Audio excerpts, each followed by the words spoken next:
مصنبی میں حکایت لکھی ہے کہ ایک مرتبہ حضرت اللہ تبارک و تعالیٰ نے حضرت اسرائیل علیہ السلام سے، جو ملک الموت ہیں، ان سے پوچھا کہ بھائی تم، ایسے ہی پتہ نہیں کیسی روایت اللہ جانے، لیکن لکھا ہے وہاں پر کہ پوچھا کہ بھائی اتنے آدمیوں کی تم روح قبض کرتے ہو، تمہاری وجہ سے لوگ مر جاتے ہیں، تو کبھی تمہیں کسی کی روح قبض کرتے ہوئے رحم بھی آیا، ترس آیا کبھی؟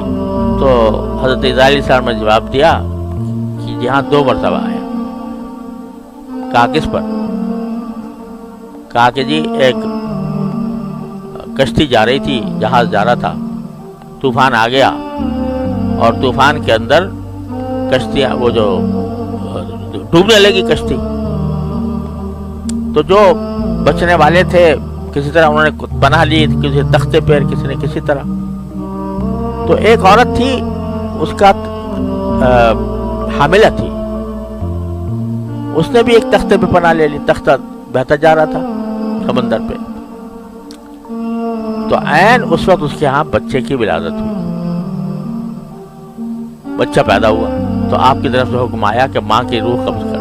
تو مجھے اس بچے پر رحم آیا کہ اب یہ بھی تو دنیا میں آیا ہے، ماں اس کی تھی اور اس کو بھی، ماں بھی چلی گئی، کوئی اس کا دیکھ بھال کرنے والا نہیں، اس بچے کا پلے گا کیسے؟ اس وقت رحم آیا۔ تو اللہ تعالیٰ نے پوچھا کہ اچھا پھر دوسرا کون تھا جس پر رحم آیا؟ کہنے لگے جی ایک بادشاہ تھا شداد، اور اس نے ایک جنت بنوائی تھی، اور یہ کہا تھا کہ اتنا زبردست جنت بناؤ کہ دنیا میں ایسی کوئی مثال نہ ہو اس کی، اور یہ قسم کھائی تھی کہ جب تک وہ بن کے تیار نہیں ہو جائے گی میں اندر نہیں جاؤں گا، دیکھوں گا نہیں۔ آخرکار بن کے تیار ہو گئی، اور وہ دیکھنے کے لیے گیا تو ایک پاؤں اس کا اندر تھا، ایک پاؤں باہر تھا، داخل ہو رہا تھا، آپ کا حکم آیا روح قبض کر لو، میں نے روح قبض کر لی۔ تو اس وقت رحم آیا کہ کم از کم اتنی اسے محنت کی تھی، اتنا پیسہ لگایا تھا، اتنی اس کی آرزو تھی، کم از کم ایک مرتبہ دیکھ ہی لیتا، پھر مر جاتا۔ تو بس روایت میں یہ ہے کہ اللہ تبارک و تعالیٰ نے فرمایا کہ تم نے ایک ہی آدمی پر 2 مرتبہ رحم کھایا، تم نے ایک ہی آدمی پر 2 مرتبہ رحم کھایا۔ کیا مطلب؟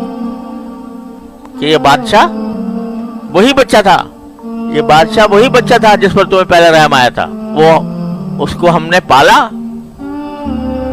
اور اس پہ تختے پہ سوار کی حالت میں اس میں پرورش پائی، اور پرورش پا کر بڑا ہو گیا، بڑا ہو کر ہم نے اس کو بادشاہ بنا دیا، بادشاہ بننے کے بعد شداد بن گیا، جنت اس نے بنوائی، اور اس پر میں نے جا کے ہم نے اس کی روح قبض کر لی۔ تو کون جانے پروردگار کے بھید، کون جانے؟